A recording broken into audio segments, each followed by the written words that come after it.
नमस्कार दोस्तों, स्वागत है मेरे चैनल ज्ञान टॉकेटिव में। दोस्तों, आज की जो कहानी है वो है कठिन परिस्थिति।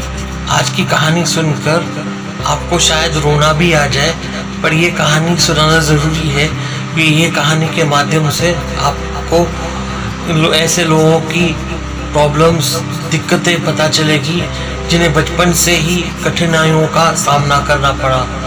चलो शुरू करते हैं कहानी। विजय ने जब से होश संभाला उसने अपने आप को सरकारी यतीम खाने में पाया। बस उसे कहीं से पता चला था, जब वो दूधमुआ बच्चा था तब कोई उसे कचरे के डब्बे में छोड़ गया था। तभी किसी सरकारी अनाथालय के एक आदमी की नज़र पड़ी तो उसे वो यहाँ लेके आया। विजय जब 10-12 साल का हुआ उसे भी लगता था उसके माँ बाप होते तो उसे काफ़ी लाड प्यार देते, उसे नए कपड़े लेके देते, जूते लेके देते और उसे अच्छे से अच्छे इंग्लिश स्कूल में दाखिल कराते थे। लेकिन अब भी वो पढ़ रहा था, पर सरकारी स्कूल में जहाँ इतनी अच्छी शिक्षा नहीं मिल रही थी। पर फिर भी विजय ने मन ही मन निश्चय कर लिया था उसे इस संसार में कुछ ना कुछ करना है। अपने जैसे कई अनाथ बच्चों के लिए खुद वो कुछ ना कुछ करके ही मरेगा। उसका ये सोचना काफ़ी हद तक सही था क्योंकि वो खुद एक अनाथ था। यतीम खाने में उसको खाने के नाम पे बच्चों को सूखी रोटी दी जाती थी। अगर कोई उसका विरोध करता तो उसे गालियां और फटकार पड़ती थी। यही थी यतीम खाने बच्चों की जिंदगी। विजय अब बड़ा हो चुका था, उसने बीए पास कर लिया था। अब वो यतीम खाने से अलविदा होना चाहता था, तो यतीम खाने भी सिर्फ बच्चों की पढ़ाई तक ही उन्हें रखते थे। तो उसके बाद विजय को अपनी डिग्री और उसकी मेहनत ही उसे काम आने वाली थी। तो वो ज़िंदगी के थपेरे खाने के लिए बाहर की दुनिया में नौकरी ढूंढने की तलाश करने लगा। कई दिनों तक, कई महीनों तक उसे नौकरी नहीं मिली। वो काफ़ी परेशान था। उसके पास जो बचे कुछ पैसे थे वो भी ख़त्म होने को थे। वो कैसे कैसे तो ज़िंदगी गुजार रहा था और प्लेटफॉर्म में ही सो जाता था। एक दिन विजय जब प्लेटफॉर्म में सो रहा था तो उसने देखा कई लोग प्लेटफॉर्म के बाहर लोगों के जूते पॉलिश कर रहे थे। तो उसके मन ही मन में ख्याल आया, जब तक नौकरी नहीं मिलती क्यों ना मैं ये काम करूं, कम से कम पेट तो भरेगा। विजय ने वहीं बैठे एक युवक से बात की जो बूट पॉलिश करता था लोगों की। उसने अपनी आप बीती बताई, कैसे वो यतीम खाने में पला बड़ा, अब वो जिंदगी के थपेड़ों खा रहा है, अयो नौकरी की तलाश, पर उसे अभी तक नौकरी नहीं मिली। और उसने ये भी बताया कि कैसे उसे ये सब दिन देखने पड़ रहे हैं। तो बूट पॉलिश वाले आदमी को थोड़ी दया आ गई, तो उसने कहा, युवक ने बताया कि मैं सुबह 10 से लेके 2 बजे तक यहाँ पे बूट पॉलिश का बक्सा लगाता हूँ, उसके बाद तुम ये काम चालू कर सकते हो।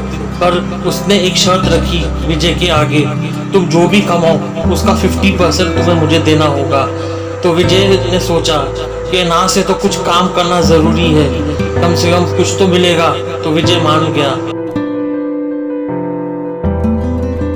उस बूट पॉलिश वाले आदमी का नाम पूछा, उसका नाम था महेंद्र। उसने महेंद्र से ये भी बात बोली कि मैं हफ्ते के एक दिन ये दिन चाहूँगा ताकि मैं अपनी नौकरी की तलाश कर सकूँ। तो महेंद्र मान गया। तो हफ्ते के 6 दिन विजय बूट पॉलिश का काम करता था और एक दिन नौकरी की तलाश में जुट जाता था। ऐसे करते करते दिन महीने बीत गए और विजय की मेहनत रंग लाई। विजय को काफ़ी मशक्क़त के बाद एक कंपनी में ऑफिस बॉय की नौकरी मिली, पर विजय उसमें भी खुश था। उसने भगवान का शुक्रिया किया और उसने कुछ सालों तक वो ऑफिस बॉय की नौकरी बड़ी मेहनत और लगन से की। और विजय एक दिन सोचने लगा कि उसने बचपन में जो उसने अपने आप से वादा किया था कि बड़े होके वो अपने ही यतीम बच्चों के लिए है कुछ ना कुछ करेगा। तो उसने एक चीज़ विजय ने ठान लिया था कि उस बैंक से कुछ लोन लेके वो एक छोटा सा दुकान किराए पे रख देगा और जिस आदमी ने महेंद्र ने उसकी बुरे वक्त में मदद की थी उसे वो बतौर पगार की तौर पे वो उसे वहाँ पे रख देगा कि वो दुकान को संभाले। की मेहनत रंग लाई। और उसके जो दोस्त बन चुके आदमी महेंद्र की भी उसका दुकान चल निकला, तो उसने और एक दुकान खरीद लिया। पहला जो दुकान था वो खाने पीने की चीज़ों का था, और दूसरा दुकान उसने महेंद्र के ही काम के लिए खरीद लिया था, जैसे कि वहाँ पे जूते, पॉलिश वगैरह ये सब मिलते थे। तो विजय की मेहनत से अब उसके पास 2-2 दुकान थे और प्लस नौकरी भी थी। अब विजय जो उसका महान मकसद था उस गरीब और अनाथ बच्चों के लिए कुछ करने का, वो उस पर जुट गया। पहले विजय जिस अनाथालय में पला बड़ा, उस अनाथालय को उसने बड़ा डोनेशन दिया, और जिस एरिया में वो रहता था वहाँ पे जो भी अनाथालय थे वो हर महीना उस अनाथालय के बच्चों के खाने पीने और अच्छी शिक्षा के लिए कुछ ना कुछ डोनेशन देता रहता था। ये सब करने के बाद विजय को एक अजीब सा सुकून और खुशी मिलती थी। उसे लगता था कि मैं जब भी इस दुनिया से जाऊं तो जो मैंने अपने मकसद ठाना था वो मैंने पूरा किया, गरीब और अनाथ बच्चों के लिए कुछ करके। दोस्तों, तो यही थी विजय की कहानी, कैसे विजय ने अपनी जिंदगी की कठिन परिस्थितियों से लड़के जूझ के एक मकाम हासिल किया, और खुद के लिए तो मकाम हासिल किया ही, पर उसने दूसरों के लिए भी सोचा। उसके जैसे कई यतीम बच्चे थे, उसने उनके लिए भी सोचा और उनके लिए डोनेशन भी दी कई अनाथालय में। दोस्तों, यही है सच्ची जिंदगी।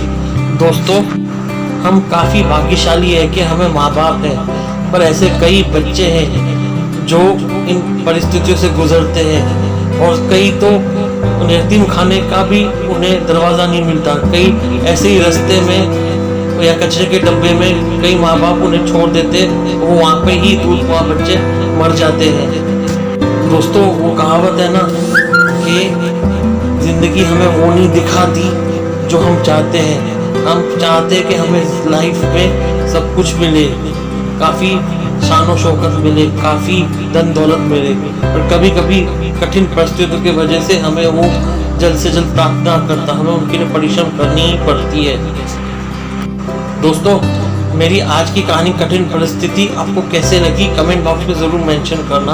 और अभी तक आपने मेरी जो भी कहानी देखी है आपने उन्हें काफ़ी सराहा है, काफ़ी पसंद किया है, मुझे आशा है तो ये कहानी भी आपको काफ़ी पसंद आई होगी। अगर आपको मेरी ये कहानी पसंद आई, ऐसी अनेक मोटिवेशनल स्टोरीज, मोटिवेशनल कोट्स और इंग्लिश टू हिंदी वोकैबुलरी के लिए मैं वीडियोस डालता रहूँगा। कृपया मेरे चैनल को लाइक, शेयर और सब्सक्राइब ज़रूर कर देना। धन्यवाद। Take care.